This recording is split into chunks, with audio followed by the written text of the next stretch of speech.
Rapunzelin nağılı. Biri var idi, biri yox idi. Uzun müddətdir övladları olmayan bir ailə var idi. Günlərin bir günü onların arzusu gerçəkləşdi və övladları olacağını öyrəndilər. Onların evlərinin pəncərəsindən yan evin bağçası görünər, övladını gözləyən ana tez-tez o bağçaya baxardı. O bağda dadlı kahlar yetişirdi. Ancaq bağ bir cadugara aid olduğu üçün heç kəs ora girməyə cəsarət etməzdi. Zaman keçsə də qadın kahlardan dadmaq arzusu ilə günü-gündən zəifləyib xəstə düşdü.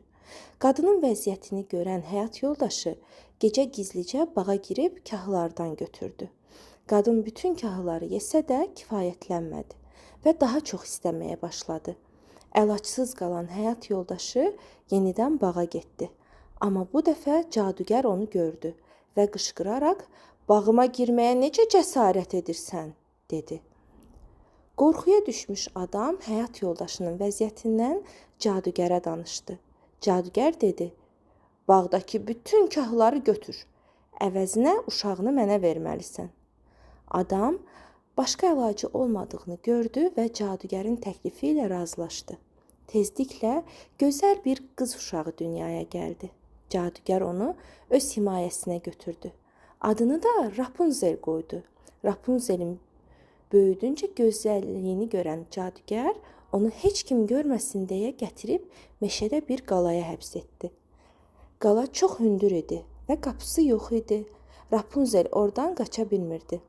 Cadugar qalaya gələndə "Rapunzel, Rapunzel, saçlarını burax" deyib qız hörüklərini pəncərədən aşağı buraxar, cadugar da bu formada qalaya çıxardı. Rapunzel qalada tək darıxdığı üçün mahnı oxuyar, özünü əyləndirərmiş. Günlərin bir günü bir şahzadə meşədə gəzərkən Rapunzelin səsini eşitdi və onu tapmağa qərar verdi. Bir müddət sonra Rapunzelin yaşadığı qalanı tapsa da oraya çıxmağa yol tapa bilmirdi. Bir gün cadugarın "Rapunzel, Rapunzel, saçlarını burax" deməsini eşitdi. O da belə etmək qərarına gəldi. Cadugar qaladan uzaqlaşdıqdan sonra şahzadə gəldi. Rapunzel ilk öncə qorxsa da, daha sonra o da şahzadəni sevməyə başladı. Şahzadə qaladan xilas olmaq üçün hər gəlişində Rapunzelə ip gətirməyi söz verdi. Rapunzel bu iplərdən nərdivan hörərək qaladan qaçmağın yolunu tapmışdı.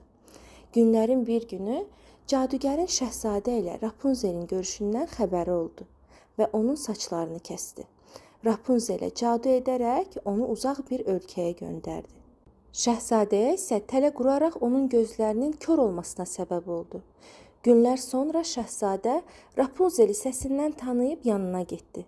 Sevincindən ağlayan qızın göz yaşları şahzadənin gözlərinə düşdü və bir möcüzə baş verdi. Şahzadə artıq görə bilirdi.